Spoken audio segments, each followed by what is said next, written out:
No. Pretty sweaty. No, I can't let that happen. Last time Joe had talking parts on the podcast, there was a lot of silence. Can't have silence. Dang. What happened to your hand? That That. Mercedes fucking car. All right, you guys ready? Yes. No. Okay.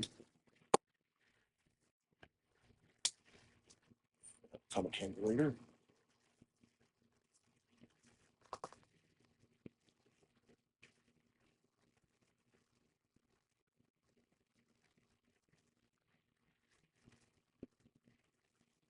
Hey guys, welcome back to a special episode of Pew Time. I'll get to the intros in a second. Jackie's not here, probably for the best. This is probably going to be a shit show. This is going to be the 2026 Northern Illinois Section Championship, sponsored by Stealth Arms recap with a majority of the crew that helped put it together, some staff, and a new shooter who had never shot a level 2 ever. We do have sponsors for this episode. That is 2A Bourbon, which is currently being enjoyed, so the podcast possibly go off the rails, as well as the Humidor of Westmont and Lisle, which is our normal place to go, which is where a lot of the planning for this match happened. So big thank you to both of those, because we are currently baking out the current studio, aka Joe's Garage, and enjoying some 2A Bourbon. I wonder when we're going to get Starbucks to sponsor us. Oh, yeah, maybe. I'd be down for that. So we'll start off with the guy that's already talking, and that is known as Uncle Joe, Groucho, El Jefe, Joe Sanchez. He was one of the match directors. He's been on the podcast years ago, and I finally got him back on for this one. Next, Jose Serrano, also as Red Hot Serrano on Instagram, right? Yes, sir. Yeah. He's going to have to lean forward or talk like a man into the mic so he actually shows up. Yes, sir. He was an SRO or CRO on one of the stages. Not the Samoan and Mexican. Yeah. Those of you there were multiple of you that thought there was a Samoan working. It's not. He's just a really tanned Mexican. Listen, the third day he looked like a Samoan. He did. So I don't. Next up, Jose Soto. He was an RO on one of the stage and helped with setup throughout the whole week. Then we have, everyone knows, Robert, a.k.a. Black Rob. And he's been on the show before. You guys know he's probably going to be the punching bag of this episode, so you guys can join in on the comments for that. This was his first ever level 2. And I warned him. We'll get into that in a second. Warned him about the difficulty of the match. Last but not least, Albert Yao, Tactical Bert, the other match director for the Northern Illinois, and the match director for Aurora Sportsman's Club local matches, along with Serrano, helped set up fucking everything. This was a long setup. So we did months. I think we tallied it up, 8 months planning to put this on the ground. At least, yeah. So on this episode, I wanted to give you guys an inside look with match directors, CROs, setup crew, sponsorship a little bit on what I did, and a new shooter's perspective on shooting their first ever level 2. And come to find out from a lot of shooters, it was fucking good, man. Like, it was a fucking good match. When people come up and say, hey, these are national level stages, it's something to be proud of. So there's a reason Rob got his ass kicked. Yeah, I got dragged. I'm not going to lie. All right, so let's just start off. We'll just go through and talk about planning. It's going to be, honestly, this episode's going to be you guys are just in the garage with us, enjoying some cigars and some 2A bourbon. And we're just going to talk about and kind of debrief the match, what we liked, what we didn't like, what we're going to change, because spoiler alert, we got the vote again to run it back in 2027. So the same crew, hopefully, Yes, sir. will be helping set it up for 2027 and see if we can do it bigger and better. Joe, Yeah. you were kind of the ringleader, boss. He made us call him boss. That was like small print shit that we had to do. No. None of that. Well, I mean, we start at the top, I guess, and a lot of people maybe do not know is on sectionals, it's a little bit different than just putting on a regular match or even a championship or whatnot. The sectional matches are supposed to be held within your section, right? Northern Illinois is split into two sections, a northern and southern, obviously. And with that, in this northern section, we have bylaws we have to go by. These are rules and regulations that we put together as a section many, many, many years ago, 2002 or whatnot was the last time I think they were changed. But we have to vote on every year. We're supposed to vote on where we're going to hold the next sectional match. Now, a good friend of ours who had ran the sectional match for the last couple of years, Eric Camps, has started that back up because we had not had a sectional match in the northern part of Illinois for I think it was 17 years or 15 years, somewhere around there. It's over a decade. Yeah, so a long time, right? And that really comes down to where we're at, right? So we are in the Chicagoland area. I mean, dense population. We just do not have the outdoor ranges that could really facilitate a nat or a sectional match. So for many years, we've been trying to get out to Aurora Sportsman's Club, and they just weren't set up for it at the time. They really just didn't have the base, or really just didn't really want to work with us on it. So this last year, after the Northern Illinois match up in Schultz Rod and Gun Club, we voted, and Aurora had mentioned that they would hold it. So the sectional committee decided to have that match there. Obviously Albert and Jose, being the match directors at Aurora Sportsman's Club, just said, "Listen, we want your help, Joe, because I am the section coordinator for the Northern Illinois." So I kind of got voted in to help kind of lead the group and getting this off the ground. So that was the first and foremost thing of kind of getting everything started. With that, just really came in. Surrounding yourself with a committee, I think, is a huge thing. Anytime Is that what we were? yeah, And gaggle committee, yeah, whatever you want to call it. it was like the Justice League of setting up a match where everybody kind of took a responsibility and we kind of ran with it, floated ideas by each other. Hey, I think this would be cool. I think that would be cool. How about this? How about that? Kind of ran with it. Yeah, yeah, that's a big thing. I think not not having ran a match of this size, right, was a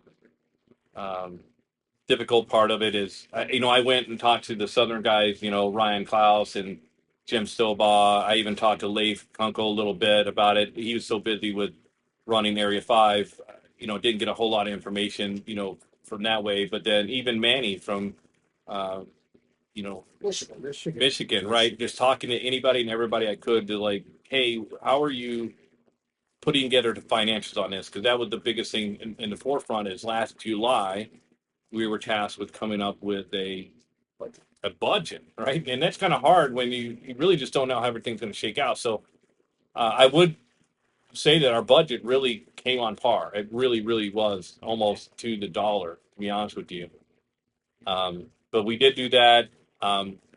There were some parts where we missed, some things we needed to purchase that we didn't have on the budget originally, but we adjusted quickly enough to where it didn't really matter because it worked out. So that's first and foremost. Getting your committee together, getting your budget on what you're going to do is the biggest thing, and then you're going to your stages and things like that. So I'll stop talking here for a minute, but yeah, just It's a podcast. You're supposed to talk. So yeah. Getting everything together, just getting it started was a big thing. And as Jose mentioned, it's a committee, the people that take on task and run with it, and you're depending on them. We got together pretty much weekly for that entire year, and just met up and said, hey, how are things going? How are, sponsorship. So Tony took the lead on sponsorship. Jose with getting the stage designs put into practice sim and getting those all put out. Albert working with Asgard and where he's working at, and working with Chris Klein at Aurora Sportsman Club with Jose and getting shelters and just a whole lot of things that went on throughout the year. That really, without a committee, surrounding yourself with a lot of people that can kind of help you out, it's a very daunting task. So you guys did a phenomenal job, and I appreciate everything you guys did over the year. I think we were spoiled because we all worked together anyway at locals. Right. So this is just like, let's do this, but like turn it up to 11. Mhm. And like he mentioned, like with Albert and I talking with Chris, who's our action shooting sports director over at ASC, he's the one that really like believed in believed in the project, believed in the project, and kind of helped us. Is like, hey, we're gonna need covers. That's one of the main complaints over at Aurora Sportsman Club because we get very sunny days, windy days. We need cover.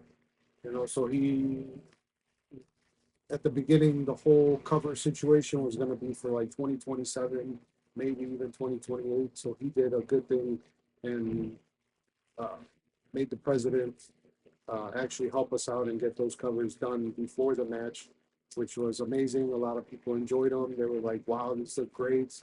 Uh, Yeah, don't undersell it. Like it's not just, oh, hey, we put up pop-ups. yeah. They a really nice structure. they cover- erected giant Yeah. wood and like and it makes a huge difference. Shooters complimented the entire time. That shade gave everybody, a safe space where they weren't always in the sun because that is a killer. Yeah, during these weren't matches. just simple pop-up tents. No. Yeah, Really those nice last about wooden 5 minutes out there. structures that are gonna that were built to last. out there. So we had the person that is missing who didn't join us tonight, John Martello, the silent assassin. He's been on the show. He also helped with stage design and kind of just flushing out stuff with us.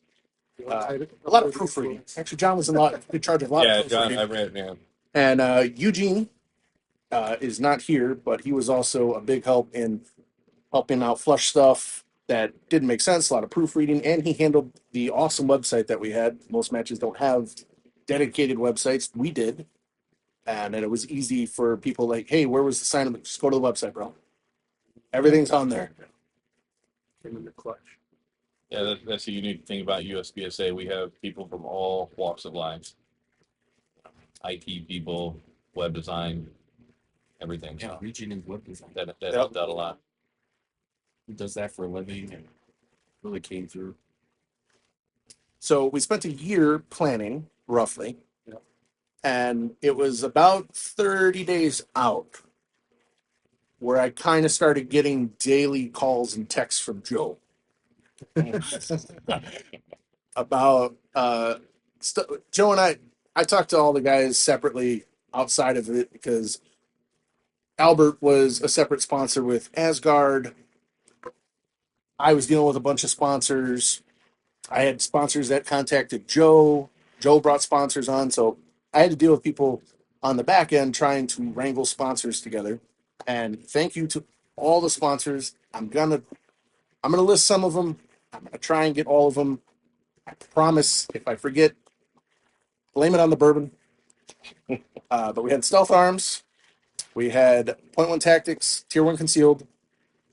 We had Red Hill Tactical. And now who's the other? Black Panther. No, those are stages. I'm trying to remember the division sponsors. Division. Oh, Hunter Constitute. Yeah. Maybe. And then we had Gideon Optics, Lock Grips, Asgard Arms, Lee Holster Hangers, Monsoon Tactical, Chicago Gunslingers, Outdoor Dynamics, Black Mammoth Holsters, Humidor Westmont and Lyle, 2A Bourbon, Pewcentric, Guncology, Tattoos by Daniel, who's also a shooter, who also helped with setup. I feel like I might be missing.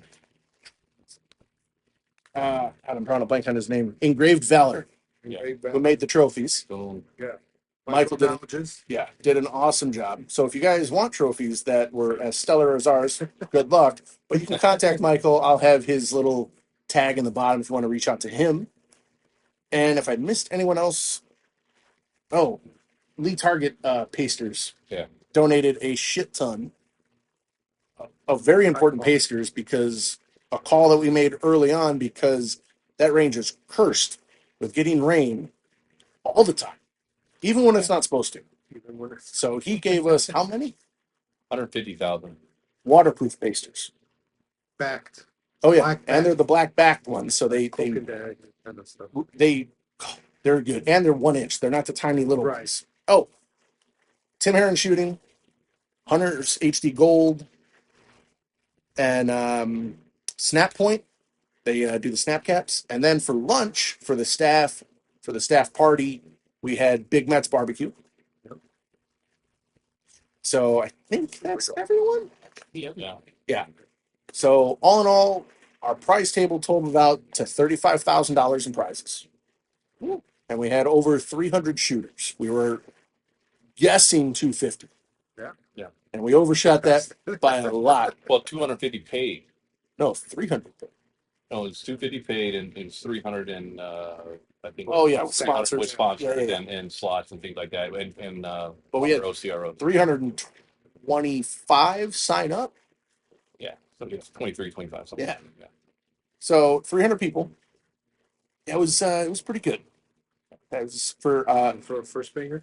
yeah, for the first time having a major at this range. A lot of people kind of get a little. Whose phone is on? Amateur hour. Yours? That's not mine. This ain't my first rodeo. Anyway, yeah, whose phone was it? I don't know. Hefe? It dinged right next to yours. Call. What was I talking about? It was flashes, yeah. Oh yeah. And then people that came. People get Oh, Thrown people off. are a little reserved to come to. attending a match when it's like held at an area for the first time and put them by like first timers. Luckily, this crew is not first timers. No. Most, I would say 90% of the clubs in our section were all part of making this match happen. So Yeah, I mean, you learn too, right? I mean, we shoot all over. I mean, Leif Kunkel puts on a fabulous, match down in Bluegrass in Kentucky, and that, I mean, just learning from him and then learning from Dragons Cup, right, which is independent kind of, what they do and how they treat their shooters and stuff. You learn a lot from just going and shooting these level twos and seeing what other match directors and other ranges are doing. And I would love to get to a point where we're like, Dragons Cup, where they have all these vendors that are on site, right? Typically, they have the 6, 7, 8 vendors that have tents and they're there. And then the quality of stages that Leif puts on is good as well. So that was really our goal. Is we are very strategically located in the Midwest. We have ASC, who traditionally gets 115, 120 shooters that are shooting. Oak Park, who gets 130 signed up, 100 that shoot. We've got the shooters. We just needed a venue, and ASC, I think, is going to be it for foreseeable future. Yeah, one thing I'll say about ASC was that, like Joe was mentioning earlier, it wasn't ready yet. You know, go back about 5 years ago when I was a match director with Bolton and Davis. Yeah.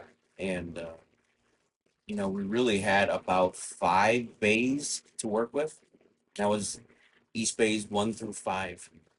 6, 7, 8. Those weren't even done. I don't know if you guys remember. That was just dirt. That was dirt. It wasn't mature yet. And I had this conversation with the shooter about the facility, and they were amazed that we had a shoot house, we had a bullseye range, we had a vehicle bay that was like a 360 bay. And I was like, yeah, this stuff wasn't here 2 years ago. Yeah. None of this was here 2 years ago. We weren't ready, which is why it was hosted at Schultz up in Wisconsin. And I remember having this conversation with Joe, thinking, this is Northern Illinois Sectional Championship held in Wisconsin. It's a little weird. And I felt like we had to bring this back to Illinois.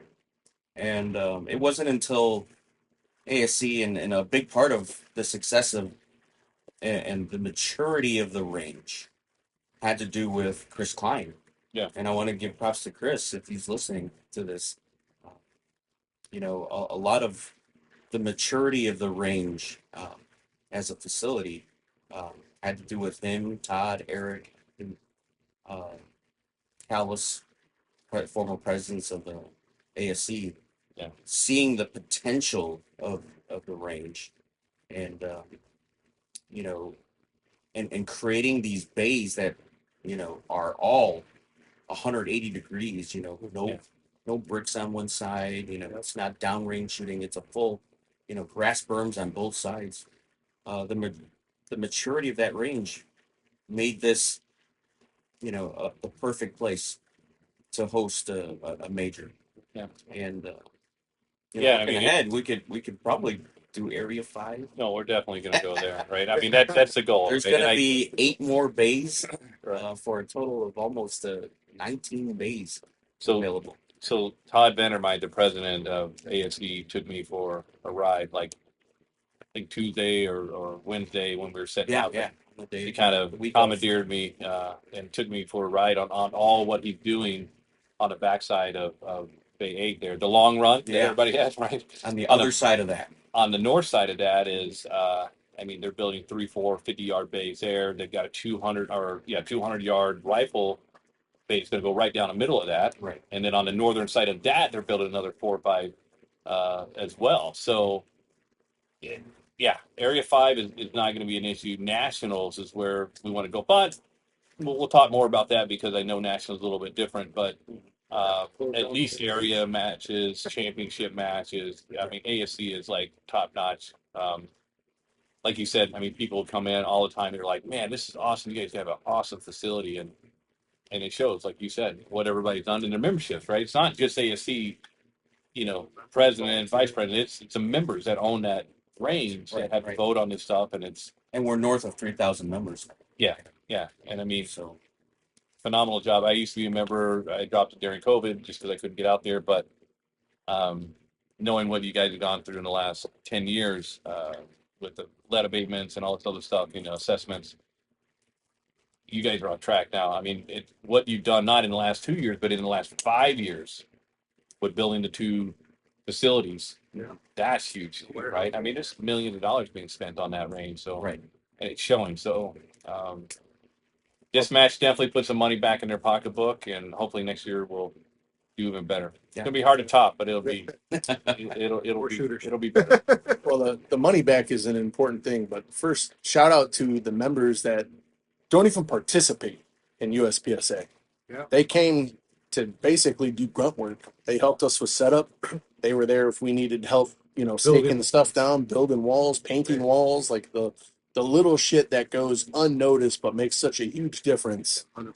on the look of it. Like it looked like a fantastic level 2 match because it was. And that had to do with, I mean, we started setup the week of on Tuesday. We had landscaping out Monday. Tuesday we were there at 6, 7. I think we started a little bit late on Tuesday, 9 o'clock, but 9 o'clock every day. Some of us had We to were get there. yeah, it's an hour and 45-minute drive out there. You're right. 30-minute drive. So, but the money back is important because much like all of our matches coming together, the crews that run it, we also had to borrow stuff, A lot of stuff. a lot of stuff from our like sister clubs in the section because we used, well, how many walls? Anyone have a wall count? Oh Lord. I think we had like 88 balls, How many new were built? like 20. Yeah. Yeah, it's Yeah. 20. We went through And then a lot of 4-foot walls made that day of on Tuesday. Yeah. because We tore a bunch of walls down and just reused like 2 of the like 10 pieces of wood and just made like 20 we were in that like warehouse tearing down walls, tearing down the cover, and just basically painting them and building them anew. a big shout out to the Moncini couple, Tatiana and Kurt. Yeah. They went balls to the wall, paint every single wall that you saw on each stage. Albert helped them, but they were out there from sun up to sundown. They did not stop. They had And not lunch. only that, dude, but Kurt and Kurt had hurt his hand. Tanya, they ran Bay 8. Yeah. So they ran, ran, whatever I mean, and I saw Kurt lifting that steel on the left the whole time. 2 days, Saturday and Sunday.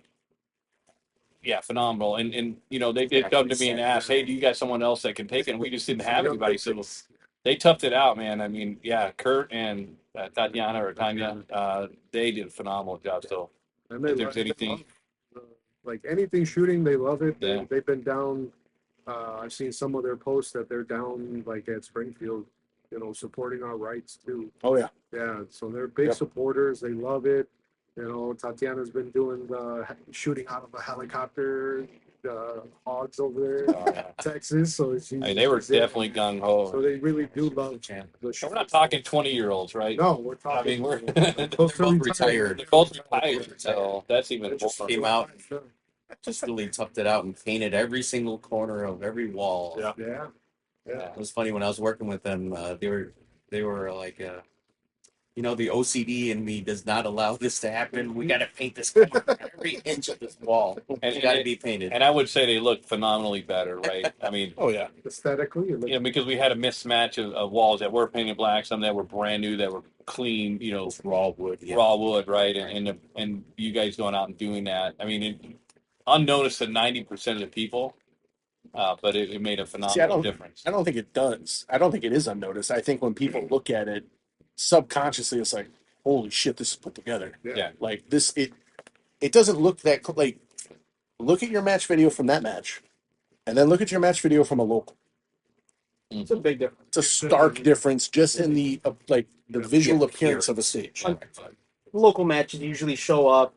You can tell that everything was done with the best of the abilities that they had. Right. Usually the during day that- before. that setup day before. But this match, I mean, we had Albert going multiple trips to go get more steaks because we didn't want a wall to slightly move. We didn't want a barrel to spin. We took every precaution to make sure that every shooter had the same equal opportunity to shoot the same stage just as every other person. Yeah. How before. many more pounds of steaks did you I have? think we About bought 4 250 pounds of landscaping nails. 12-inch landscaping nails. Individual Yeah, steak yeah. pounds. they don't say how many they have. 250 pounds of it. And I believe we cleared out all the Menards inventory for a 40-mile radius.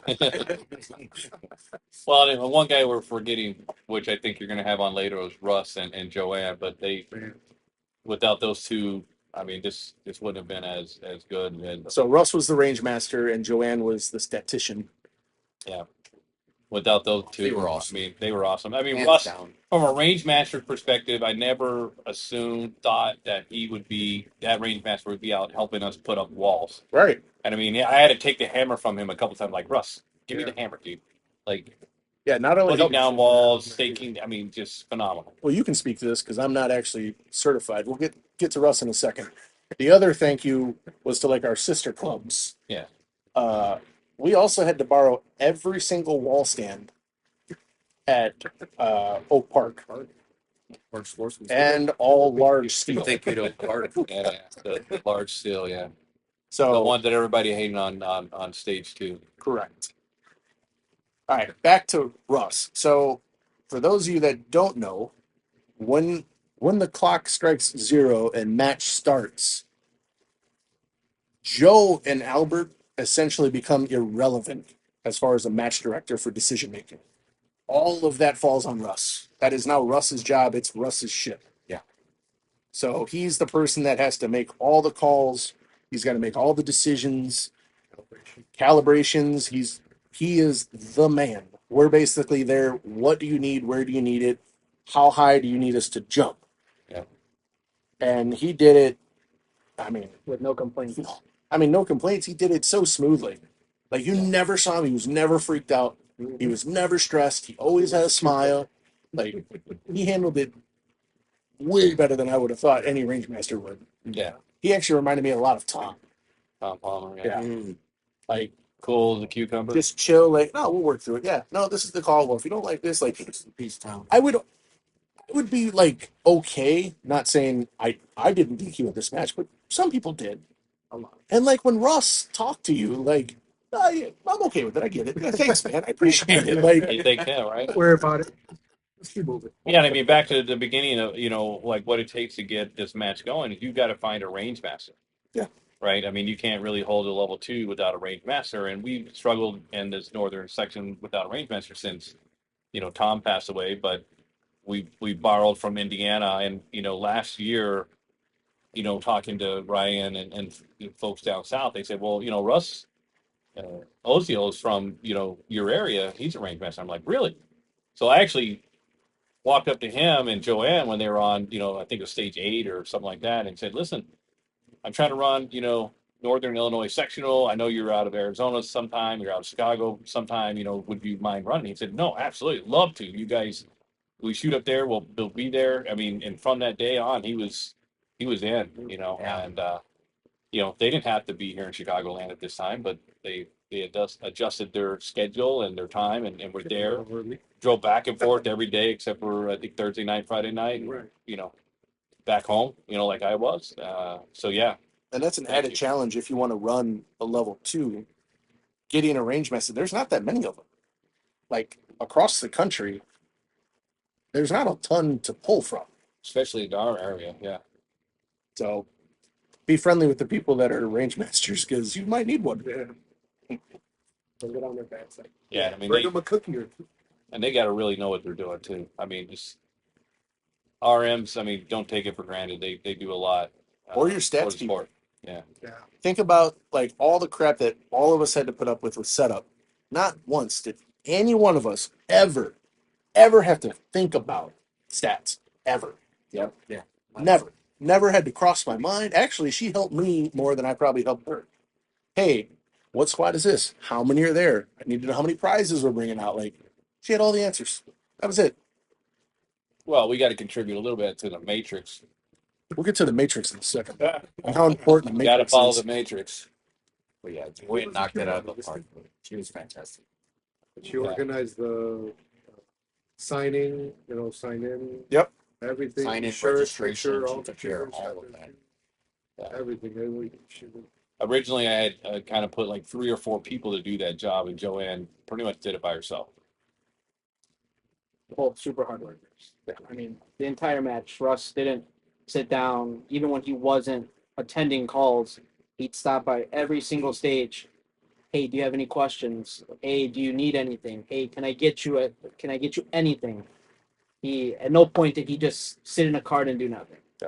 Yeah, well, and one thing you guys typically wouldn't see or didn't see more than likely was anything that happened, as far as the stages go. Like we had those done, sent them over to NROI, but Russ actually went through there with me on those and looked at the written stage briefings, looked at the stages, gave me pointers on, hey, we need to add this or change this or whatever, because he's got to submit it to, or we had to submit it to NROI for, Todd and everybody else to look at.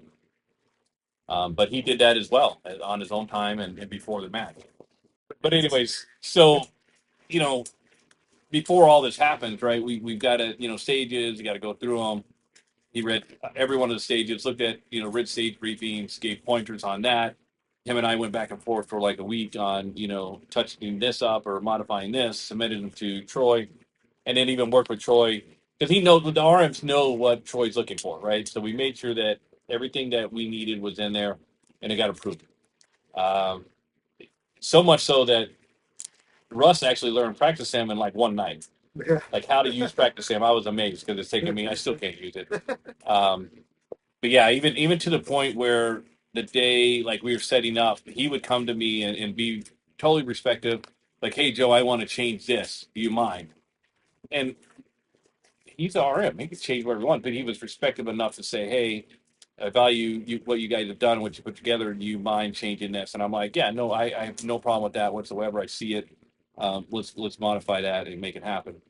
So I mean, Russ, was phenomenal, and glad we got him back next year. Yeah, so you can't have them. Ha. Stinking. All right, so let's kind of talk about just the match in general. Rob, I think we need to get the new shooter's perspective first. You shot plenty of, well, I don't want to say plenty. You could have shot. These words. I'm gonna step back and put my bourbon on. Savage. Could have Right. could have shot a little more locals, but Right. whatever. Oh, shit. Did I warn you prior to this that this was not going to be your average match? You did give me a More than fair warning. more than fair warning several times. And yeah, I kind of took it for granted. Didn't listen to me. Didn't listen at all. Yeah, the match kicked my ass, dude. I was hobbling for shit. I'm still hobbling post match. but I will say I had a lot of fun. Probably easily the most fun match that I've shot since I've been shooting competitively. Um, at no point, like the stages were elaborate, right? Very elaborate, um, super fun. But at no point in time did I feel overwhelmed with any of the layout, right? Like I sometimes have a hard time knowing or figuring out or seeing or remembering where all the targets are.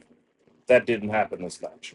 It was a lot of fun, a lot of running. Some of the stages not so burly boy friendly. Um, but yeah, it was a blast. So you had, I think that's the thing, at least on this match, I heard from a lot of shooters, and well, shocker, I'm going to pick on you. It's not, the stages for the majority were very simple. They were not difficult. There were no memory stages. However, it gave shooters plenty of opportunities like, oh, look at all this rope I have. Let me hang myself. Because Absolutely. there were difficult shots. There were difficult leans. There was plenty of options to be had. And I know from several other people where it was kind of their first major, going through the stages shooting, they're like, wow, I really had fun, but holy crap, does it highlight where I lack? Yeah. Yeah. And not even just the physical aspect. I mean, there were stages like the bus stage, right? The bus stage ate a lot of people's lunch. Absolutely. It was very simple, but the target difficulty became astronomically obvious when people started dumping mags at the mini poppers that we had at 30. 30, Yeah. 30. 25, 30 yards. Yeah.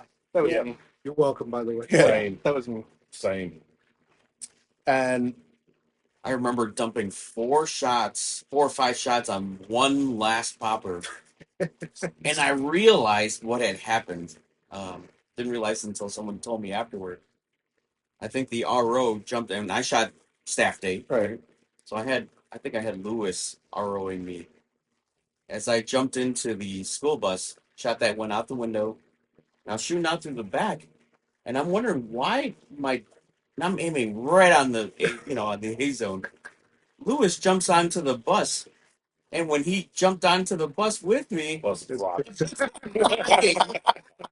and I'm like, I've never shot this poorly at single, and I'm shooting open division, by the way.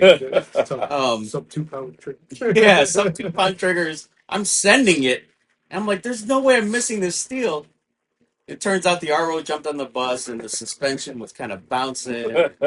There we go. Name and name. That's what it was. He's getting his excuses out. I'm just gonna throw that out there right Blame now. it on the Well, way. Blame it on the RO. Those mics are, dude. So shout out to Lewis. So compared to locals you shot, Mhm. what would you say, like, your biggest standout difference besides obviously more elaborate stages and having to run your ass off? Thanks, Joe. Oh yeah, thanks, Joe. Chicago guys apparently hate fat people, but stand out for sure the difficulty of a number of the targets. Honestly, I didn't have too many that were a problem. That tuxedo on stage 10 on the right hand side was that one was a bitch, like right out of the gate, especially on that those large rocks on that side. Beyond that, was it I think Donovan's stage, but I blame Stage myself. 5. Yeah, stage 5. Blame myself on that because I thought I had a solid,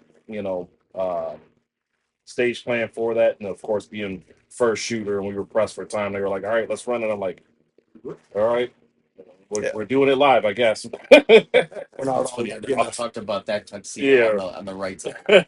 Everybody did. Yeah. Everyone mic'd that one. Yeah. Not everyone. Not everyone. Well, I think out of all 302 that got posted shooters, I think you had like 17 that had no mics.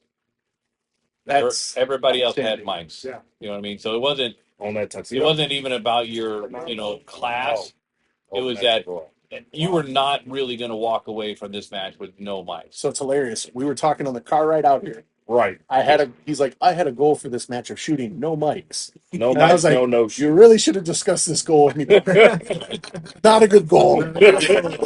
Set another goal. Yeah, I mean, As soon as I got that one, I was like, well, there goes that Yeah. plan. And so it's like, well, guess we just shooting it for fun at this point. So yeah, if you go in, I mean, there are some, you know, matches you can go into and say, my goal is not to have any mics, but not this one. Yeah, definitely not this one. You know, this was kind of the first-ish major for a lot of people for the year. Yeah. Coming out of winter for us, right? A lot of people don't have these winters, but it definitely was going to show where you needed to work on and where you need to be for the coming matches that are coming up. So yeah, hindsight. Right. Was not a solid goal or feasible, but I mean, yeah, and not only that, but there's never one point where we sit down and said make this more difficult, right? That was never our intentions or goal. you sure about that? Yeah, I'm positive. I never did. I was just thinking, like, mainly, There's a reason like, we what would I like to shoot? Like, I like, Oh no, I'm not talking about that. But there's a reason we substantially lowered the part time on the bullseye stage. Oh yeah.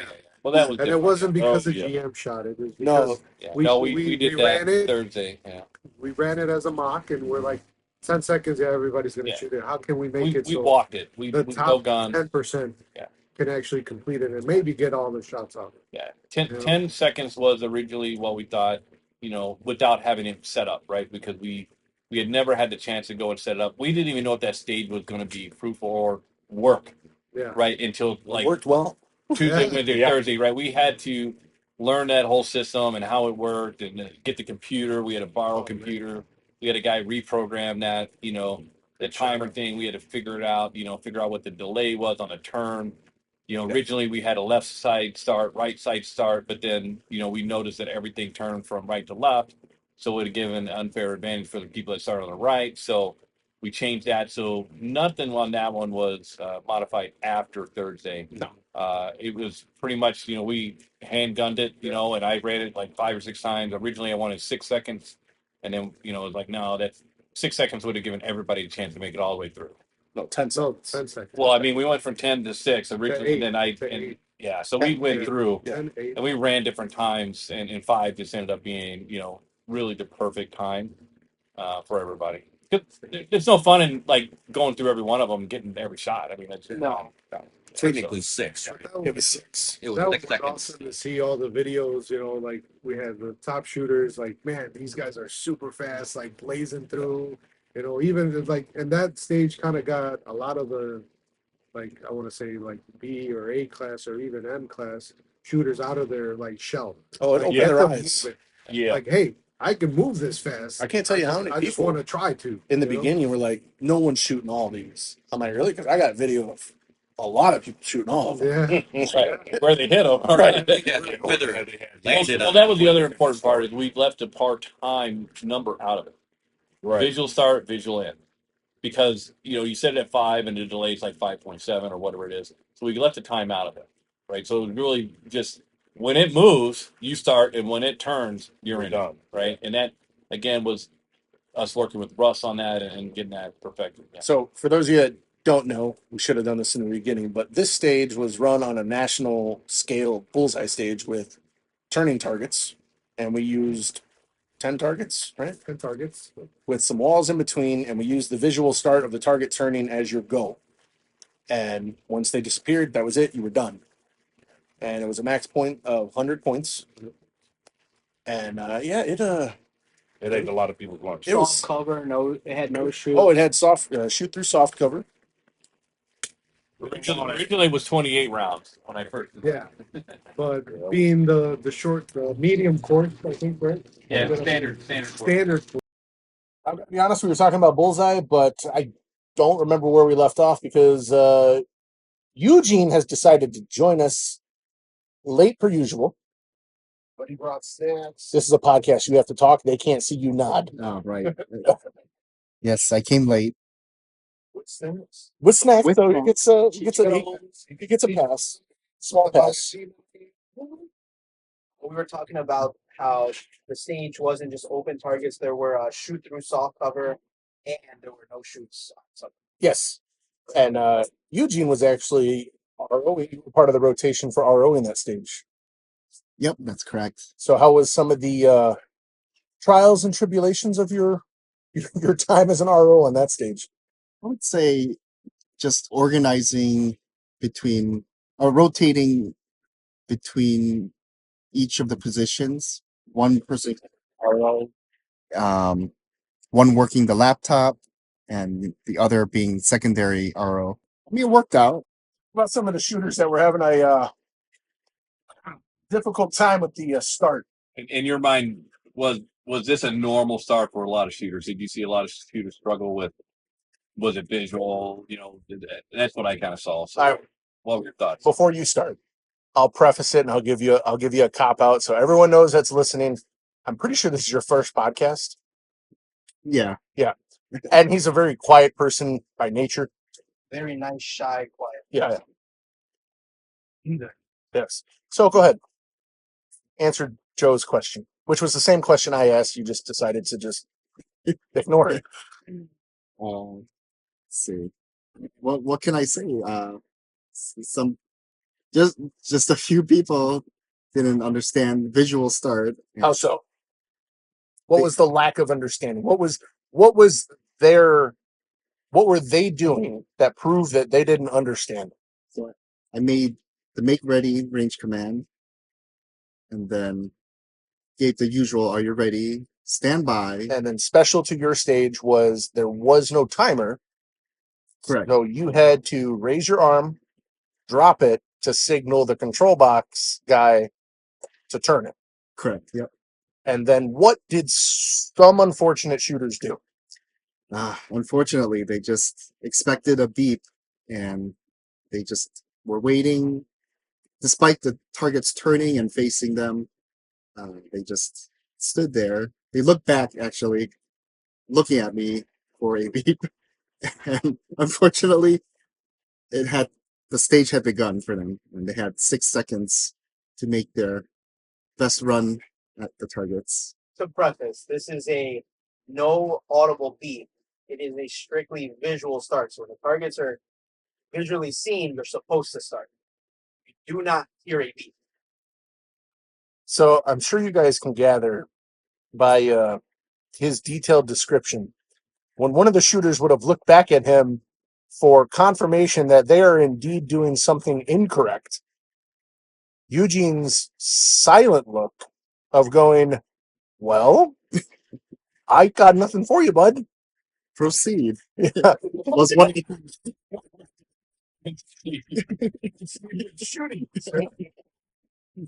Did that guy zero out? There were quite a few that There were some people that didn't even shoot it. Oh Yeah. They stood there and it just turned back away, and that was it. that was their stage. Visual. you know, And unfortunately, like a level one, you might say, "Hey, granted, we probably didn't emphasize this enough. Shoot it. We'll let you shoot it again or whatever." But in a level two, you cannot do that, right? I mean, it's equity is there. You had to listen. Everybody heard the same written stage briefing. Everybody was given a verbal. Do you understand? Are there any questions? You have 4 minutes, right? I mean, that WSB was rock solid. Yeah. Unfortunately, those folks got a zero on that stage, and that hurts in a level two. So And they weren't like the first shooter, right? Like yeah, they watched their whole squad. Yeah, they Yeah. weren't like the first. they're like even in the middle, even if you're the second shooter, you have no excuse. You know what Listen, they did. it's one of the unique things, but it's a shooting challenge that's within the rules. Yeah. Yeah. Right. So There's no disadvantage. had to make Everybody Eugene the bad guy a few times, but that wasn't his fault. Yeah, and it's not like the first time it's been ran in USPSA. It's been ran in nationals and Area 3. It's a lot of times the visual starts might be the blue little light that's going off, but this one was unique and a visual target turn, which you're going to see a lot more when you go to Cardinal or some of the nationals, right? So fortunately, I had one shooter. He was the 9th or 10th shooter in the squad, and he watched the other shooters shoot the stage, but continued to expect the beep when it was his turn, unfortunately. That was another stage that like you had to have your gear in check too, because I saw some shooters have malfunctions or drop mag. And you had to be on point for those 6 seconds. Yep. Your draw, shooting, no issues. And be the best 6 seconds of your life. That's what she said. That's what she said. Well, I guess since we're talking about stages that decided to really mess people up, we should probably talk about the one that was probably the most popular in as far as constructive complaint, criticism. We'll go with criticism. Never seen somebody have an aneurysm until then. Yeah, that was. I don't know how to describe it because I can understand the shooter being upset. Criticism, Well, I was going to say complaining, but I didn't want to be a dick. politically correct nowadays. Yeah, Which one was this? 7 or? this would be stage 7. So Oh, yeah. this was a stage that. We have plenty of CROs here. What's the actual number for the rule? 9.2. No one remembers. We have horrible CROs. 1.115. Okay, that doesn't matter. He's The higher rule ranked. is you cannot step out of the shooting area and then step in a different position. You must step out and step back in the same position. Similar to IPSC, it was made okay to run in level 2s. This last year. Yeah, last year. Yeah. So Yeah, we had a lot of conversations about that. I had some one-on-ones with some what I would consider higher level shooters, and we talked about the differences in that rule.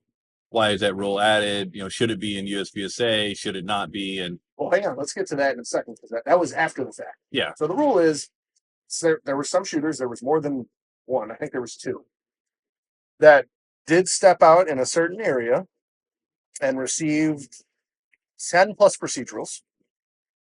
19. 10 plus. Yes. It was only because they had stepped out in advance from that. And it was very simple. There was a point at the front of the stage where it was basically just a little like right angle, Like an M. like the tip of an M and the top middle portion, and stepped 1 foot out to cross over, which was there. There was a tight lean on targets to reach, so it was really easy. I did it in my walkthrough. I'm like, oh, this is going to be like, got to watch out for this because you naturally want to step there. Yeah. And it led to people getting multiple procedurals. Yeah. And I can understand where you're coming from, especially because that particular shooter, it did take him off 3rd. Like he would have taken 3rd in LO had he not got those. Yeah. I understand the frustration. On the flip side, it is a rule inside. It is now a shooting challenge that can be implemented. So does it suck? If you traveled far, attended the match, and this took you off podium, 100%. I agree with you 1,000%. However, everyone else had the same shooting challenge. Yeah. So it's kind of just, it sucks.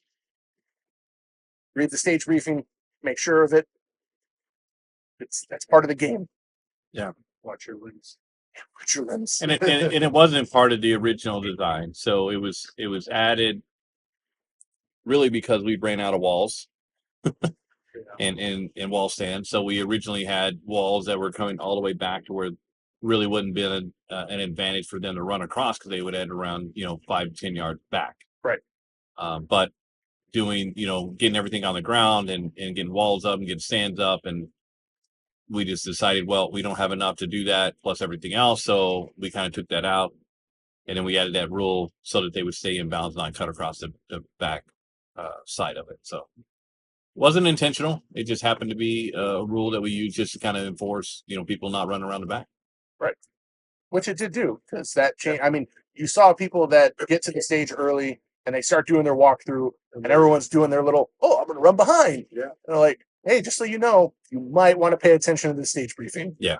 Because that's not going to work out. Correct. Straight to you. Right. Straight to jet. And I caught myself doing the same. You have your normal stage briefing, you're trying to game it or be quick. And in my walkthrough, I stepped out and then made the self reflection like, hey, this is where you're going to mess up. Remember to take that step back because it's real easy, like you said, you're already there to just advance, but that extra step is what saves you from others.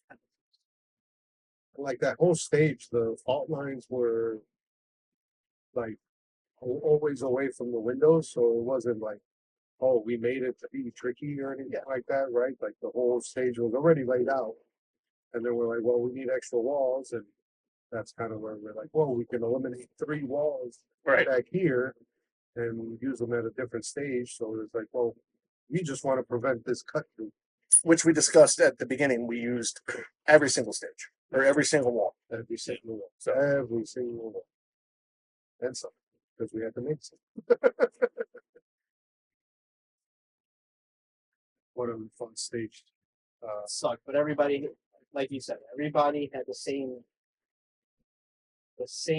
chances of it happening. It wasn't like it was unfair to some shooters and not to others. Everybody had that. It's one of those things. It's a mental error. It's a new rule, right? Yep. And that's just shit happens. It is. And I get it. He's trying to go fast, like super fast. Aren't we all? Yeah.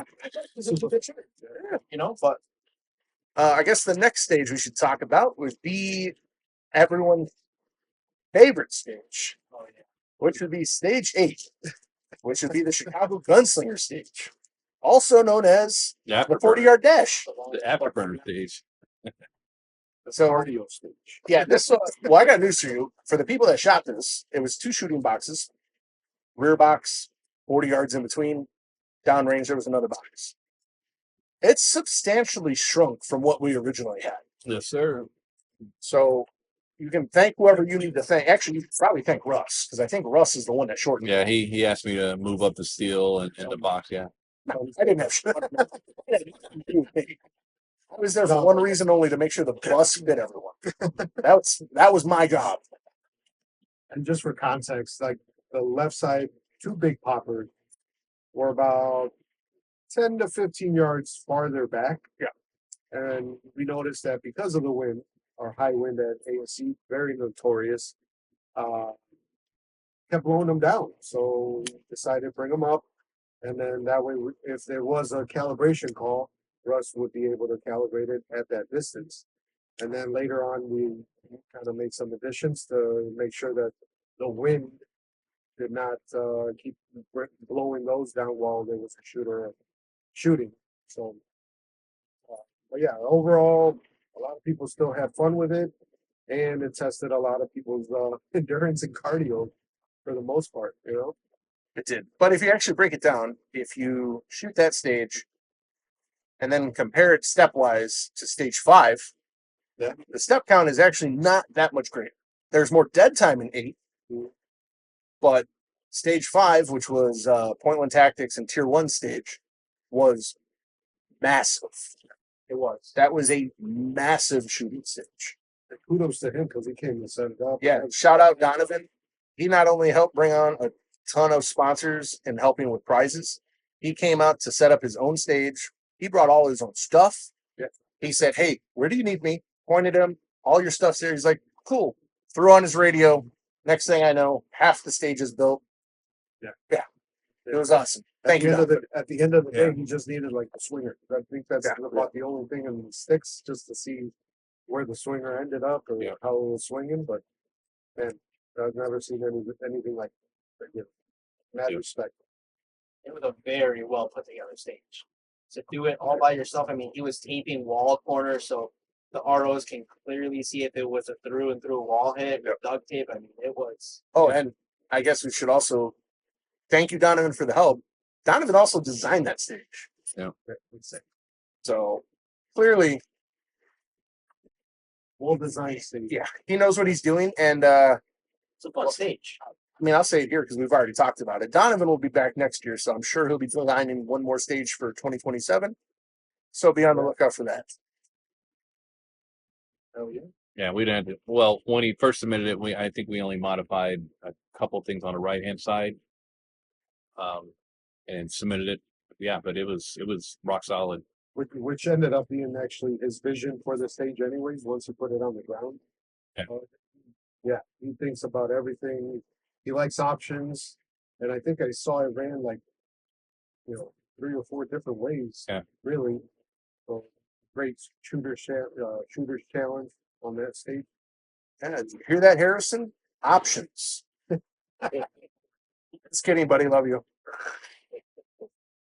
Yeah, I mean, stage 8. I mean, we originally had, I think, 39 rounds on stage 8, and we reduced that, due to restrictions and USPSA's rules. But yeah, to the point that Jose made, is calibration was done on those steel probably 20 so rounds, right? One at the farther distances, and even though it would knock them down, you had to really have solid ammo. It was barely knocking them down at that 45, 50 yards where I originally had them.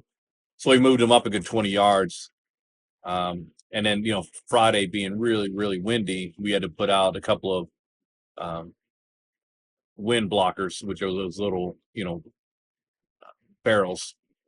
But yeah, Saturday and Sunday, they were solid. I don't think we really had any major calibration on that. I think the red, no shoot steel kind of bothered some people, and then we had other people that got bothered by the way that we set up the forward falling steel.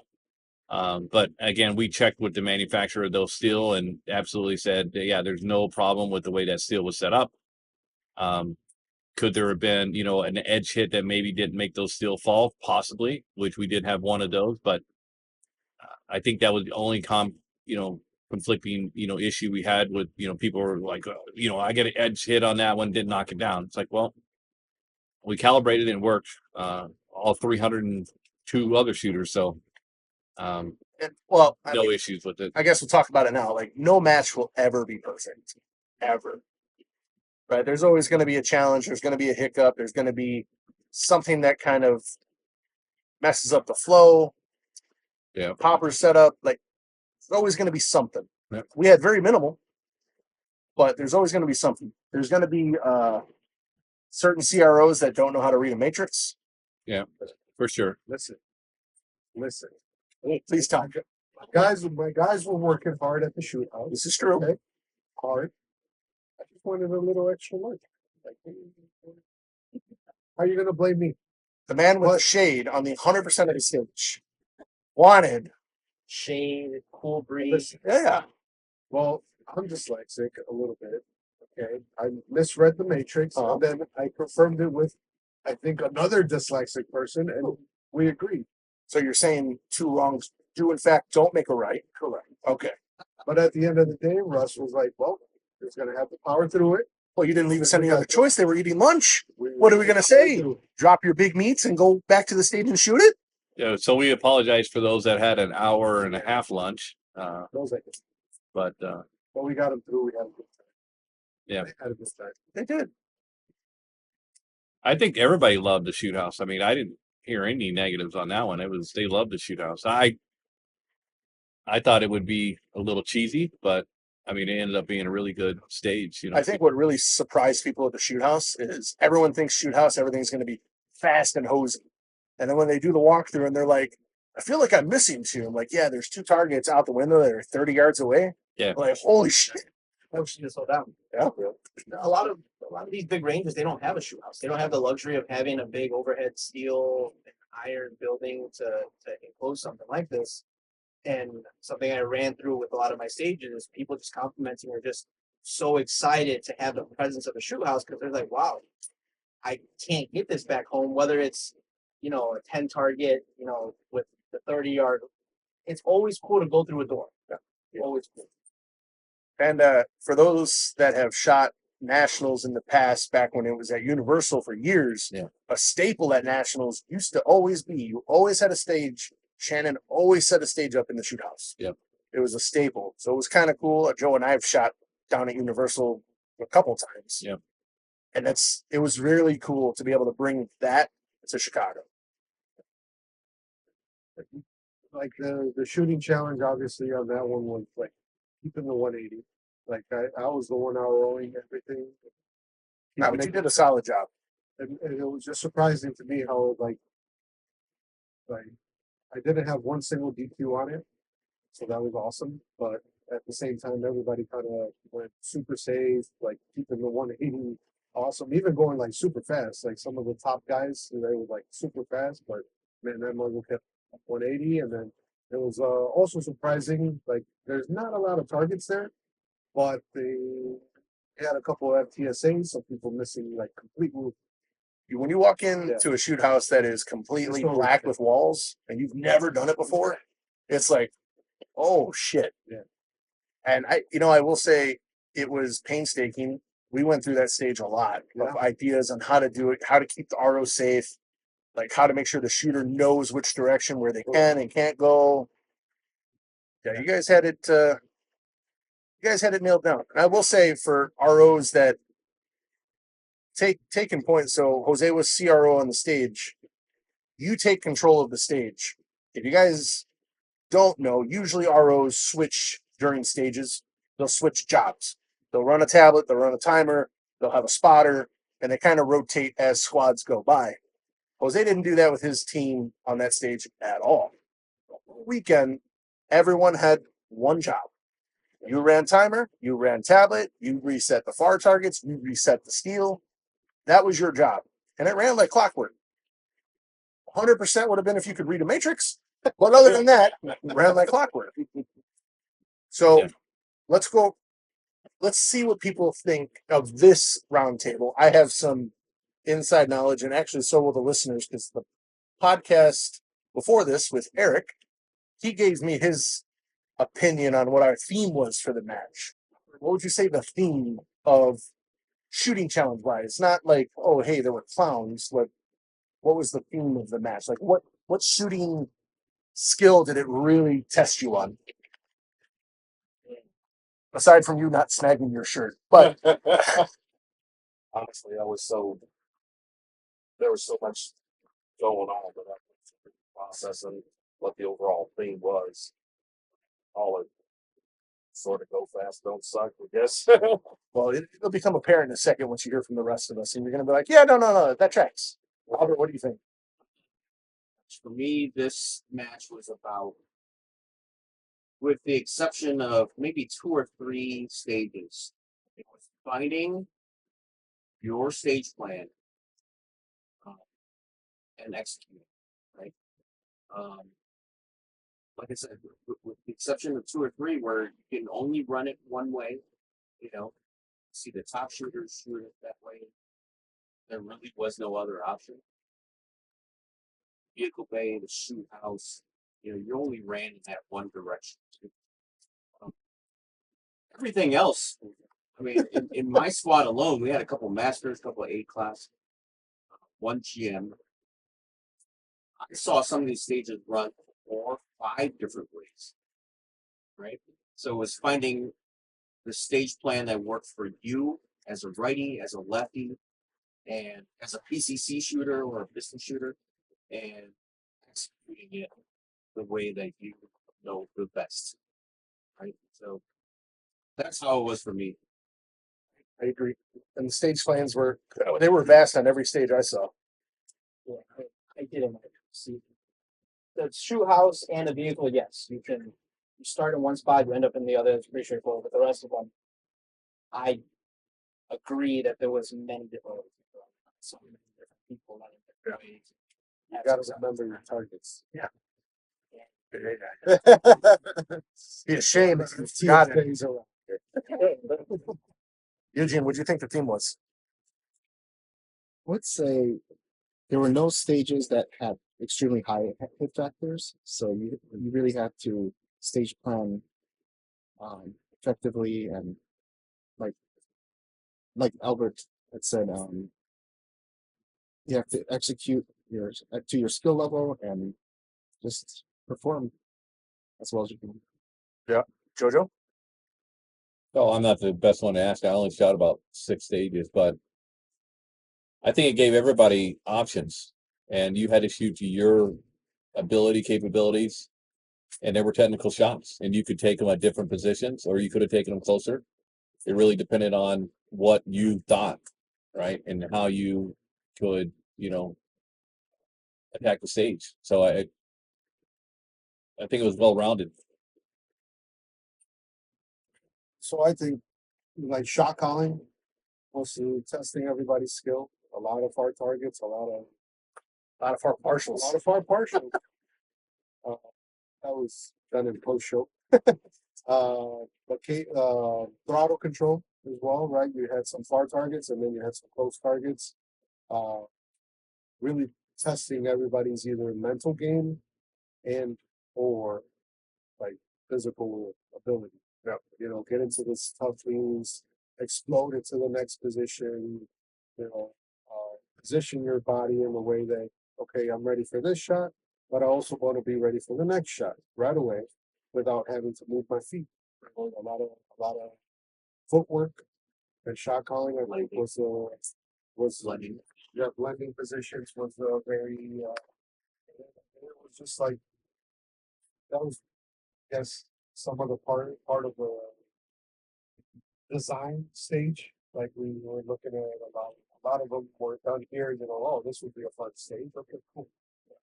Later on, it was like, okay, how can we make it a little more interesting? You know, oh, we want to make it so it's like you have options, you know, like go left, go right, forward, back, however you want. Aside from the ones that were, I guess, were constrained by physical limits, bullseye, plus stage. Yeah. Everything else, you know, to the best of your ability, however you want it. Shoot. That was sitting at this table right here when we designed them. That was the theme that we said is give options, right? So a lot of the starts were in the middle at the top or somewhere where they could go left, they could go right, they could go forward.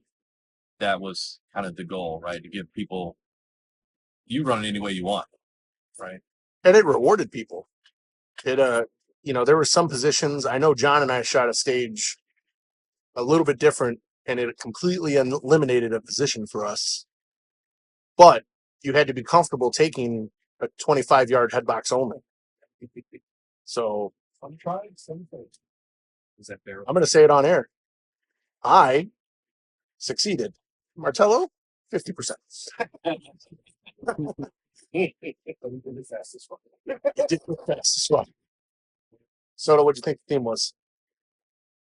For me, it was personal acceptability and responsibility of targets. Everybody had to shoot their game, and at the higher level, I think people, you know, when you're M class GM or even just A or B, but you're a solid shooter, what are you willing to risk? Are you comfortable with that head box at 25 yards? Are you willing to risk that to cut out of the shooting position if you're good enough? Like your shots are clean, but if I can't make those, is it really worth taking those shots there or just going forward to get those points? Right. I think you have to be comfortable and assess the risk of it might be a second faster, but what are the possibilities that I don't make those hits? Right. So the theme I heard, and Eric said this last episode, and I heard it from multiple people at the match, talking to them when we were driving around doing prizes and taking video of all the shooters. The overarching theme, and I think we kind of overlook it. It is 11 stages in one day, and when you really think about it, Eric kind of nailed it. It's physicality. The match was physically demanding, not just from stage 8 we had to do a 40-yard dash. Like no, you had to run up stuff.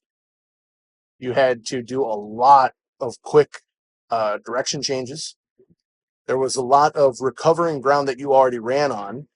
So there was doubling back on a lot of stages. So yeah, it added up. I mean, the steps were there, and it was demanding physically for shooters. Interesting. I think shooting when we did it on Friday, it was like close to 20,000 steps. Yeah. Counting the shooting, walking. On top of that, it's like even the physicality of running a stage, also the shooters reset the stage. The shooters reset the steel. Like Donovan's super squad, they came in. Those guys were solid pacers, solid resetters. Those guys would run to the steel every single time they reset. and they still win and shot the match. Those guys were vibes. Yeah. Come in, They know how to party. they had music going, good vibes, all of them, very appreciative. We all shook our hands like fucking rock stars. Oh, that's why they were allowed 14 people on the squad. Yeah. Joe and I talked about that ahead of time, like, well, and I was like, yeah, but look at the lineup. Like, now we're good. Yeah. You would have never thought that they had the most amount of people because they were one of the easiest squads. Just as soon as range is clear, as soon as targets were called, shooter was ready, targets were reset, everybody was back under our structure or back behind the fault lines, ready to keep going. So I guess that's an overarching lesson. Do not tolerate people that don't pace or reset. Surround yourself with shooters that will reset and pace, and it will make your match enjoyable. For everybody. Yeah, for everyone. It makes everything better. And no excuses because those were all here. So, Rob, would you say the match theme lines up with physicality? Yeah.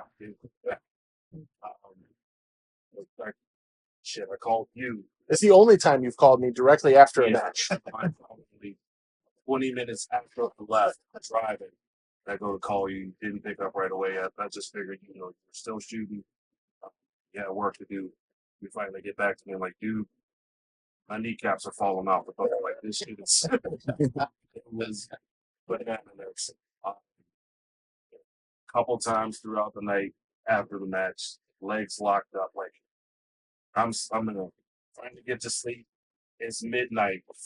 Left leg immediately, Charlie horse all the way up. Like, Lord, not like this. It finally mellows out. I move my right leg and it locks up. And my legs are locking up for about a good 15 minutes each. So I'm like, Jesus, just take me now. I'm going to flee up a room. I did not care. It wasn't like I wasn't hydrating. I was definitely hydrating throughout the day. Kudos to the team for there was a cooler just constantly stocked with water and electrolytes on pretty much every stage, every other stage, between every stage. So I was just chugging water, chugging electrolytes. Didn't help. The first time, then 3:00 in the morning, they got hit with the second wave. I'm like, you know what? I'm not gonna say that. Don't want to get you demonetized, buddy. But long story short, yeah, definitely physicality and came to a realization like, first off, I'm gonna run something like that. First time I ever shot 11 stages. So it was a lot, but one day there was a lot going on. Like, I definitely got to work on the cardio. Definitely got to work on the stamina, endurance, just being able to hang because it's not just about getting through the match, it's being able to, the recovery aspect of it too. Tell you, if I'm being honest, I'm still kind of jacked up about it. Legs no work, eat too great. I'm in the same boat as you. I had to do some way different stage plans because I'll be honest, Joe had the right idea of possibly not even shooting the match. I was smoked, man. Yeah. Tuesday, Wednesday, Thursday, super long days, and shooting the match the whole day. I mean, I can even look on the videos. It's like, well, this is really, really slow. Like, I'm moving slow. And there are some stages where I had to change the stage plan. I'm like, you know what? I'm going to take those targets from back here, or I'm going to take them from this port because I don't have to lean because I don't currently have the capacity to do so. Like, that was crazy. It's tough as like the guys that like John. I can't believe that. John is He pissed me off so much. He's an animal. I asked him. We were on stage 8, and I'm sitting back looking for oxygen. And I'm like, John, how in the fuck are you still like running like this and performing like this? And this motherfucker told me, well, my back does hurt a little bit. Thanks, John. I've never had a sympathy thing that much in my life. Yeah, and I mean, there's a lot to be said about that. I mean, if you think about it, not only this match, but every match, every major match, level 2, level 3, nationals, whatever. The staff put in a ton of work. I mean, we started Tuesday, and every day we did 12 hours. Yeah. I mean, I wasn't leaving the range until 9 o'clock, 9:15, when it basically the sun Right. forced us to leave. Right, we couldn't see. And even to Thursday night, I think I got to the bunkhouse at like 10 o'clock, somewhere around there, because I hadn't eaten, lunch or dinner. The staff, the people that came out, the volunteers that came out and helped set everything up and get everything working. I mean, and then they got to shoot the staff night or staff shoot, right? Which, we started a little bit late. I think we started right around 9:50, 10 o'clock. We went till like 6:15, 6:30 that night, right? And then they had to come back at 6 o'clock that morning, right? To start, so there's, Oh, we didn't finish. No. We didn't finish shooting there until were 2 squads. 7:30. Yeah, there's 2 squads that were behind, yeah. You weren't even in charge of the matrix, and we were behind. So there's like when you guys, as listeners, that shoot these matches and you say thank you, I mean, there's a lot behind that, because these guys and gals that RO, CRO help set up, help tear down. Without the volunteers, and we say it all the time, and I think a lot of people take it for granted, but none of these guys really get paid. They get paid with, shooting a match for free. Maybe they get a shirt, maybe they get a lunch, but that's it. I mean, they're coming out a week. Some of you guys took off a full week to come and help set up, and they even tear down. We had everything torn down that night. It was late, and then Albert and I came back the next day and just cleaned up some little trash here and there or whatever, but we had everything torn down that Sunday night around 9:30. We were done. So thank you to everybody who helped set up, helped tear down, helped RO, CRO. Again, without those folks doing that work, we would not have this sport. Yeah, 100%. So this is the first major I actually did full setup and work. Like, I've done sponsors for other matches, but never did full setup there the whole day. That was a whole other animal. Yeah. I mean, Sunday, going through all the squads, people that stayed, like Joe said, thank you for helping tear down. We tore down all 11 stages and returned steel to the other ranges by the end of the day. Yeah. At midnight. Yeah, we didn't get home until midnight. Yeah. Yeah. Yeah, and Turning the stands back to our. and then kudos to like Ryan Klaus and the guys from Southern Illinois. They stuck around. They stayed the night, and they're coming back. They wanted to come back the next day. Yeah. And help. And they got a 2.5-hour drive home. So I, thank you to those folks that wanted to do that. Fortunately, we had everything torn down, and but they offered, and they came. They were at the gate waiting. Yeah. So I just told them, no, we're good, and they drove home. But yeah, thank you to Ryan and those folks.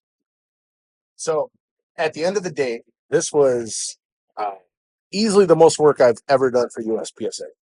Period. I think we can all agree, right? Yeah. And that's coming from someone that's not a match director. There's 3 match directors at the table right now.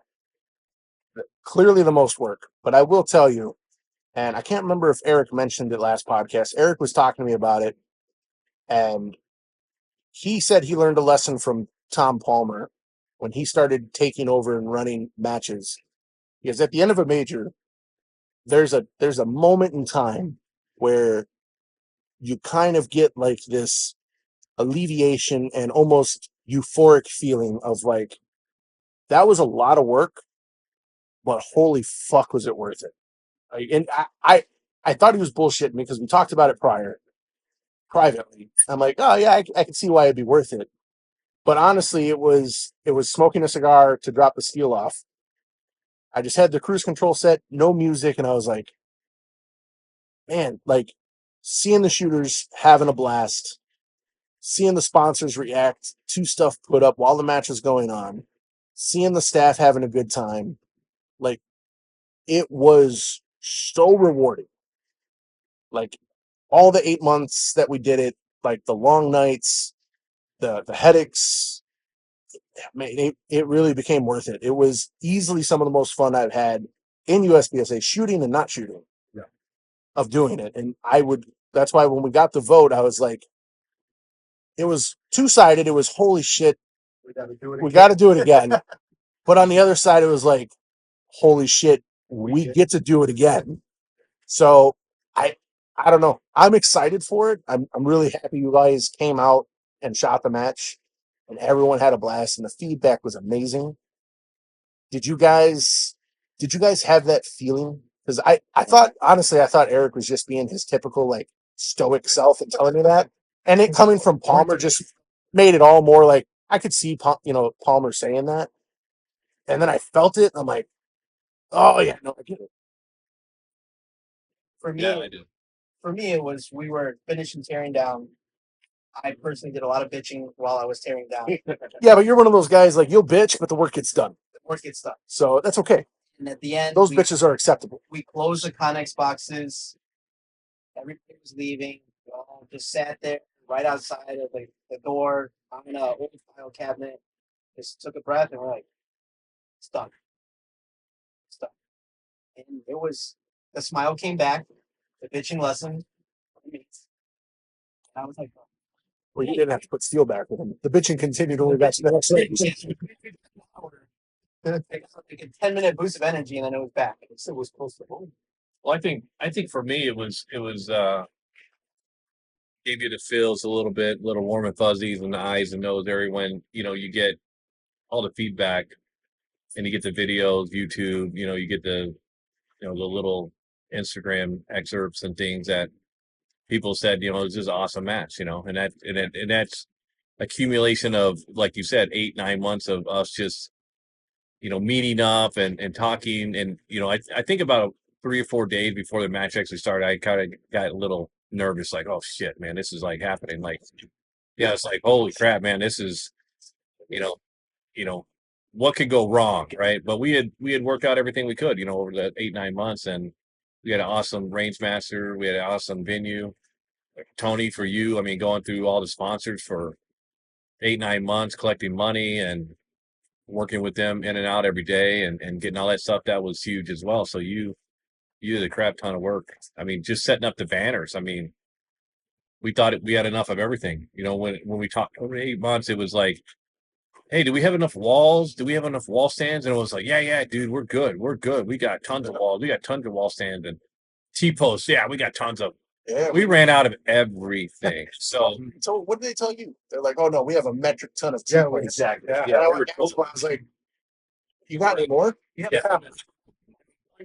So, Yeah. so So I think Chris learned a lot, ASC, right? I think he's like, okay, walls.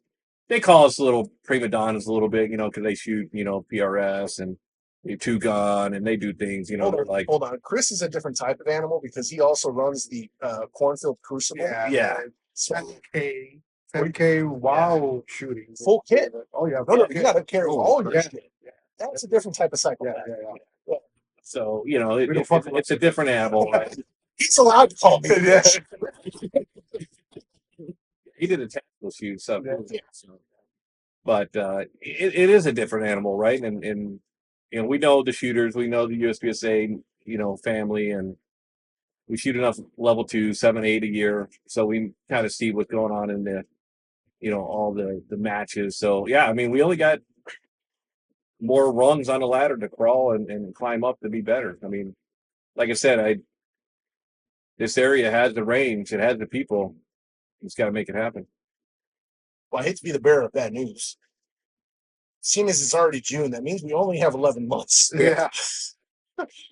We're already back to the well. Already working on some stage ideas, just laying them out, and then we'll probably have a couple more sessions, a couple more bottles of bourbon and cigars, and it's going to be a little more than a couple. Yeah. Well, I can tell you this: after it was over, I'm like, I do not want to do this again. But he got voted in. I got voted in. Anyway, if you can legally, the section coordinator can't go, nah. Hey, listen, I will help any one of you guys out. But no, it was an honor to be part of it. You guys were awesome, and like I said, the volunteers were awesome. I think we had 67. That we'll definitely have more next year. We had more that wanted to RO CRO. I didn't really have anywhere to put them at the time, but I'll definitely have more floaters next year. Listen, it was freshman year, right? We had no fucking idea. Yeah. Right? It was a learning experience. You guys heard last podcast Eric's grand plan. And I'm going to spring it on these guys now because they have not heard this. His goal originally was to get Northern Illinois to the other clubs in the area, the ones that can hold it, which is, we talked about before, it's very few of them. But it's to get them to hold it, but also to lead by example. He thinks it would be grand because we have such, between the two areas where most of us come from, Chicagoland and Southeast Wisconsin, it's so densely populated with shooters. Like, we are a hotbed of practical shooting. To lead by example, he's also running Brew City this year, so another level 2. So he would like to see where, hey, ASC had Northern Illinois section. NISA has to run a separate level 2. Polo should run another level 2.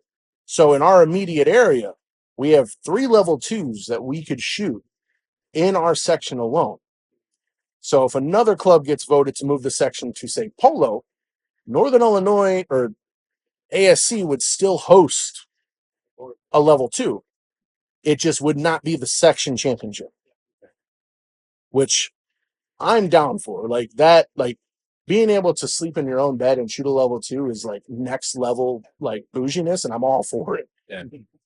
So I think that's a good goal to have, like, that come to fruition with it. It's a lot of work, and I hope this podcast kind of like spells out like all that's involved, and we didn't even cover half of it. So I guess let's end on what would be one thing you would tell a club or a shooter to push for, or what they need to do to help their local club that has the capacity to do a level 2. It doesn't have to be a section championship, just a level 2. What would be the number one thing that you could think of just off the top of your head that you would give them for advice? Soto? Rob, I'll ask you, but it's one of those things like you just shot it and you're like, fuck this. So It was a match. Ask him and then circle back. Soto, start off. I think what you can do, what we have been spoiled with. We have great ROs, great RMs like Joe. We have great people like you. We have great people like Red Hot and like Albert. He really Our made match- sure not to include me in the RO thing. You're a scumbag. You're not an RO. Or scumbag. Our group is comprised of shooters. This match was a match run by shooters. We had so much different experience in different levels that even though it was a freshman year, we were spoiled with the level of knowledge we had. I think if more clubs are open to opinions, open to criticism, that's how you run a great level 2, whether it's your first, your fifth, or your 10th. Serrano, you need a special invitation? I guess I can like find your uniqueness for your range, right? Ours is we have a shoot house, we have a bus stage, and we have a bullseye. And really big bass. And really big bays With big rocks. right? Big bays, we can have stages as big or as small as we want. So just take advantage of your own range, design a great stage around it.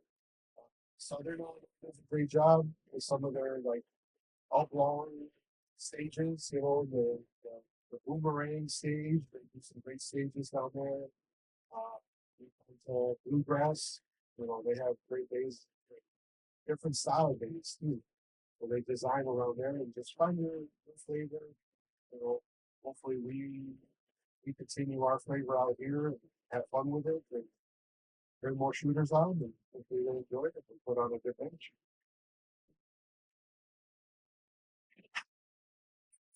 Go. Um, I mean, what everybody said obviously is great. I think the biggest thing is don't be afraid to do it. Um, don't be afraid to reach out to other match directors that have done this in the past, and don't be afraid to ask them for, hey, just send me your financials. You know, how did you budget this? How did you put everything together?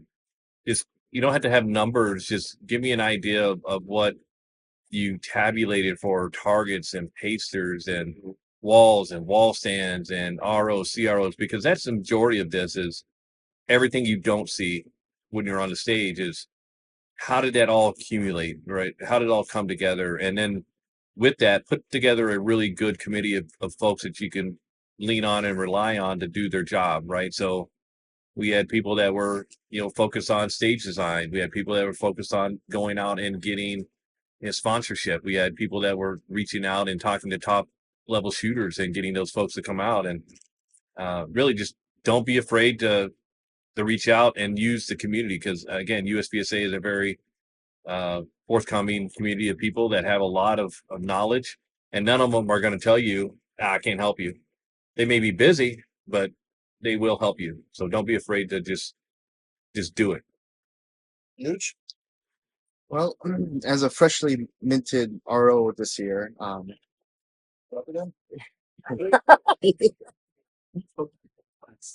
Couldn't take your class. It's CRO.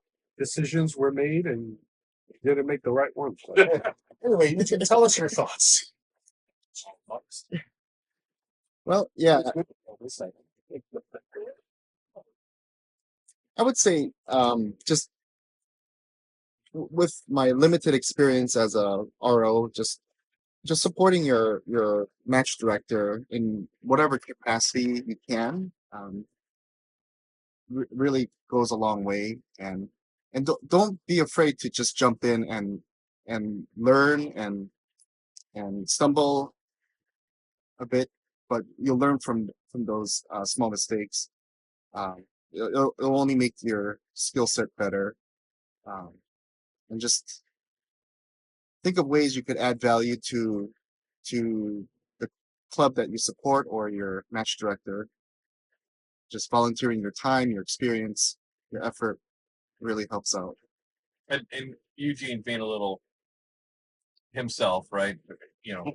Not tooting his own horn, but Eugene put together the website, tackled putting all the sponsors on there, tackled going into the Google Drive and making sure that the match book was there. Fucking He, spreadsheets. he did a lot of things, right? And the biggest thing is find someone who hates spreadsheets and just make them fill it out because spreadsheets are the key. Somebody loves them.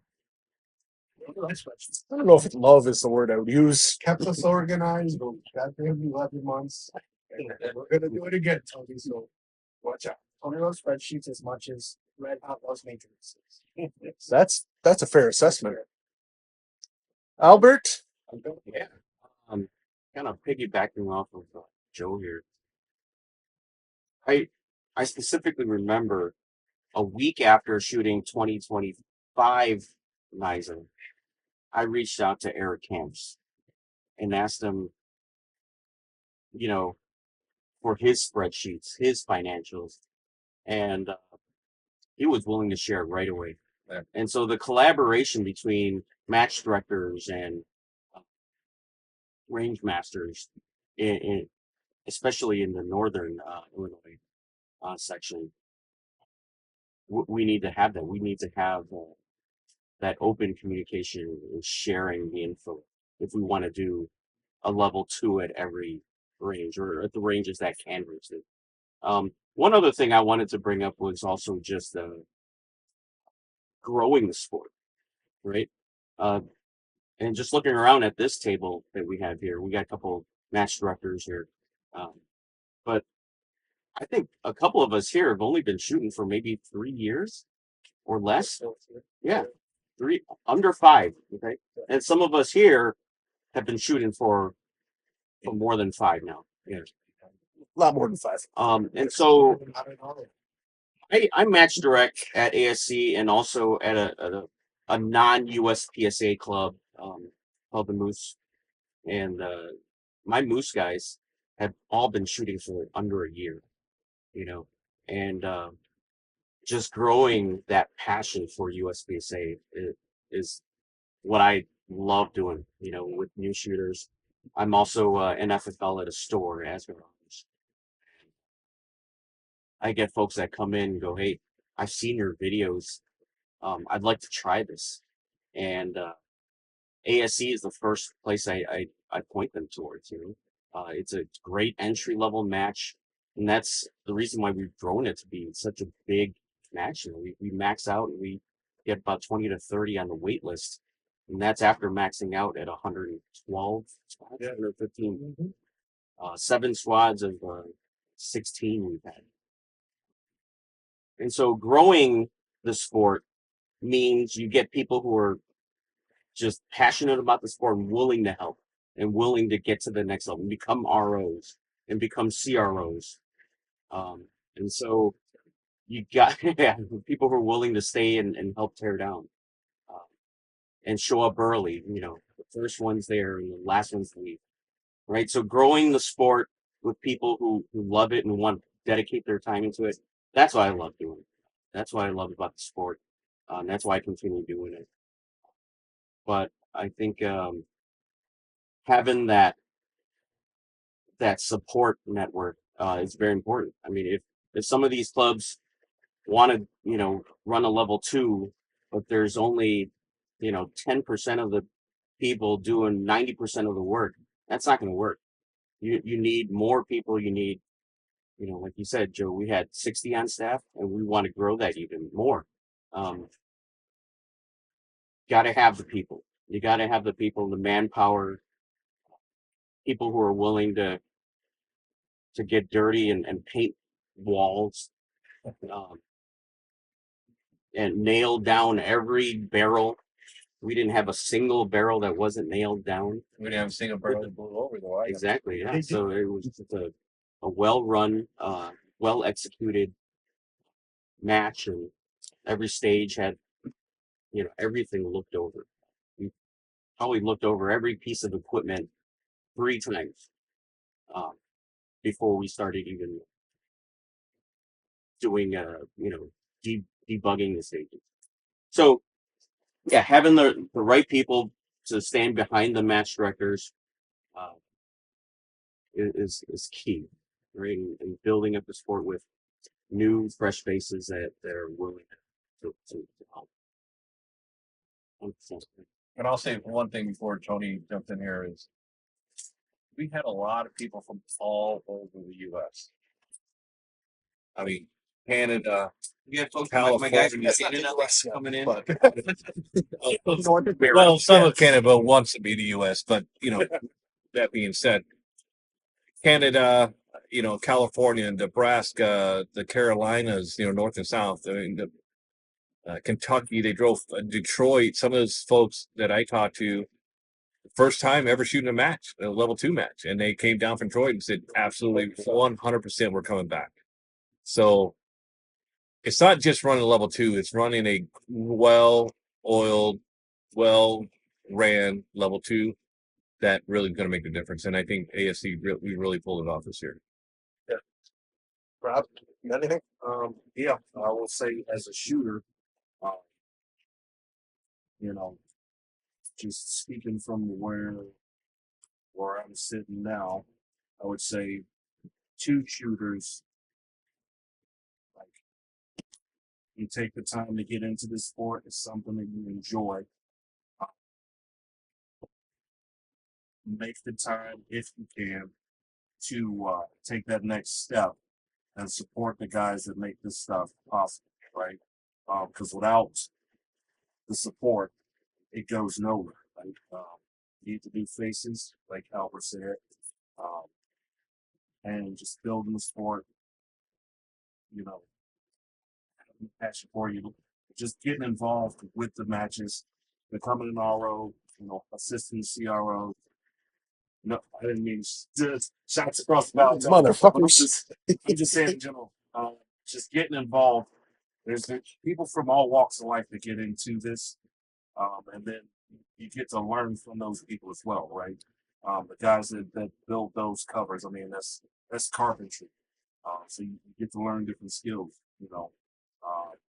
spreadsheets and all this other stuff. Like there's so much going on in the background that I didn't get to see that I wish I would have been able to assist with, or at the very least made time to be able to assist with, so I can not only learn from you guys, right, but help support you guys. Because I mean, many hands make light work. Uh, just makes everybody's lives easier. Makes everything go faster. Plus, it's camaraderie. As much shit as we give each other almost on a constant basis. I don't think there's too many places I'd rather be than sitting at this table, you know, drinking bourbon, smoking cigars with you assholes. And of course, getting ready or being able to do hood rat shit with the homies. Like, that's, in my mind, there's no more fun than to do. That was very sweet. So all I got from that is you're down to help next year. That's what I got from it. That's all I heard. Yeah, that's More volunteer to the back. that's what I heard. It's gonna become it all over. And do more sushi. Do more. And more spread. I've actually utilized spreadsheets more in my business because of it. You're welcome. You're welcome. So I will tell you, if you want to do a section championship, first and foremost, while having world-class shooters from all over the country come is cool and it's appealing. That's not what it's for. Your section is for your section. It's to promote and give you level twos. So don't look at your range and go, oh, I don't have ASC. That doesn't matter. If you have a range that only has 4 or 5 bays, I got news for you. If you have a steady flow of shooters coming in, do a level 2. It's fine. You can have 6 stages for a level 2. Is it ideal? No. But if that's what you have and you're kind of the only range in town, give your shooters / your customer that next level experience and show like what it can be. Because if you start showing the progression instead of just a local, like you guys take the time, and like Robert was saying with the carpenters, if you have a skill outside of shooting, which I know everyone does, it doesn't matter what it is, it can be utilized in putting a level 2 together. I promise you there's a way. So take that and apply it to whatever range and whatever you guys have. Throw parties, put stuff together to build the range, to build props, to get people more involved, but make it where it's fun. Like have a goal. Like, hey, we're going to start building more walls because we would like to do this, and give your collective shooters an end goal to have something bigger and better every year. And it doesn't have to be some big, like you don't need a shoot house, right? You don't need a bus on a stage. You just need well-designed stages. And to echo what Joe said, reach out. All the guys that help on the top end of this, match directors like Albert, Jose, Joe, they want to see the sport grow, and they will gladly help out. Gladly. Hey, what do you need me to send you? We can send you some stage ideas. Send me your bay dimensions. What are you working with? What are your props? Ask for help. It's there. Is it daunting? Listen, we just did an hour and 45 minutes of this was a lot of work.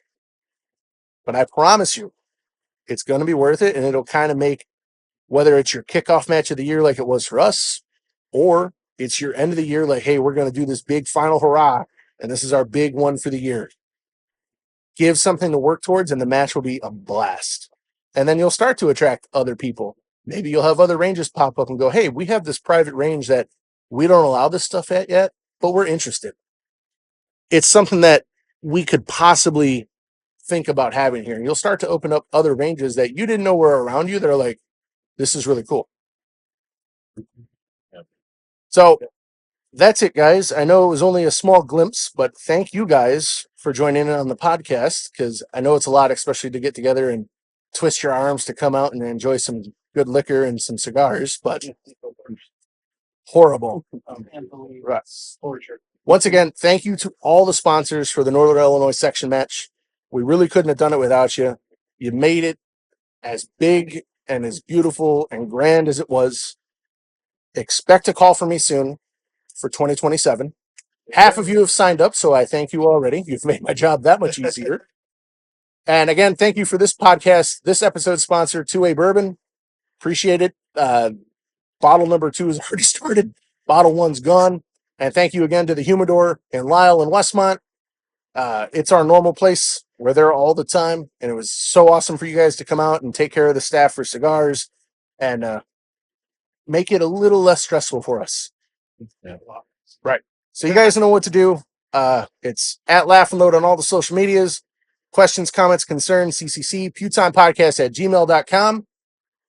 I'll talk to you guys next week, hopefully with Jackie, because she hasn't been on for a while. I think she's still married to me, but we'll find out. Crazy. Well, since she's not here, we'll say bye.